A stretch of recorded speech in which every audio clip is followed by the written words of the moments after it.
So guys, I get asked a lot how I find camp spots, and for freedom camping and being safe and all that.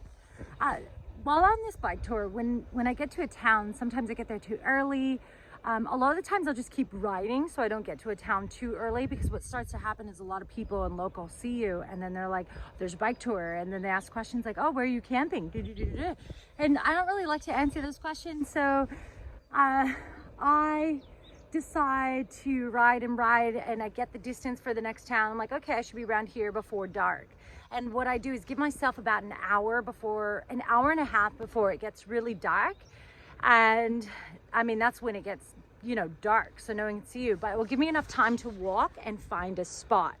And then once I find the spot, then I have enough time to set up my camp, and then it'll be dark. So I'm always looking around. I don't go by any houses, and I find like a park. One of the things I do not do, because I think it's dangerous to put yourself in the open for weirdos or people or encounters, right? So although it seems scary to go deep into bush, it's actually quite safe because people don't know you're there. So if you feel like sticking close to a path is easier or safer, I think that's very wrong. But also you don't want to find spots like that. So yeah, you're like, oh yeah, I can pitch my tent and it's wide open and it's close to a path. You don't want that. You really want to hide. Now, one thing I can definitely inform you guys on is that when you're first starting off freedom camping, it's all gonna feel wrong. You're gonna be like, oh my God, I'm not allowed to do this, I'm not allowed to do this, but you are. You just gotta hide. Like, for real. They want $95 for me to camp for like 4 hours, please. So you gotta be smart about it. There's all these people who choose the wrong spots and, ruin it for all of us. So you gotta be willing to put yourself deep.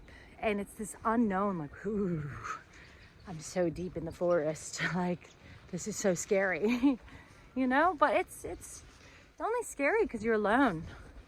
You're alone and you're challenged with your own thoughts, and all the scary movies you've probably seen, or what everyone's thoughts and opinions are. And once you just let that go and you set up your camp, like for me, I never put the top part on unless it's raining.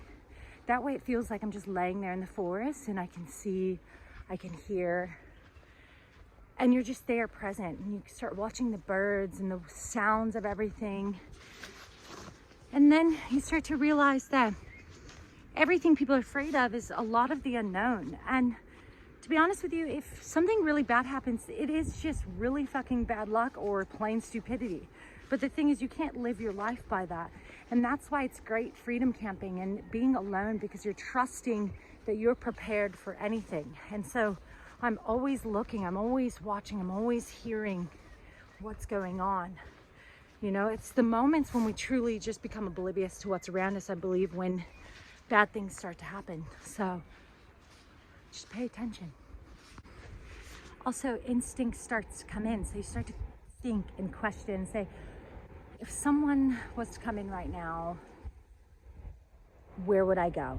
And then for me, I always park myself up next to pretty crunchy bushes. So if someone, and then I put my head to that, because if my head is to this, I can hear if someone's coming from behind me, right? And then a great way is to put a bunch of leaves or broken sticks all around your tent. So if someone's walking, you can hear the crunch and it will wake you up, because when you're in these positions, you're a lot more alert than you think. Don't sleep with earplugs either, all right? But here we are, guys. I'm just, oh, it's so pretty here. All right, so perfect example of finding spots is, I check the area. So this is a path, clearly people walk down, but I found an easier entrance into the bush here. So I'm just going to kind of have a stick to kind of whack my way around. And I would just continue to go in the bush back there. See how it keeps going? And then I found a spot hiding away in all the trees. See all that bush covering? So with that, people wouldn't actually be able to see me, but I know that I had a clear path to go in there for me, because I'm in Australia, I have to really pay attention to the snakes. So I throw sticks, I throw sand, I throw dirt to kind of stir up the area. I stomp my feet, and then I'll go in the bush, and then I'll put my head towards the bushiest parts where people can't just grab me very easily from behind.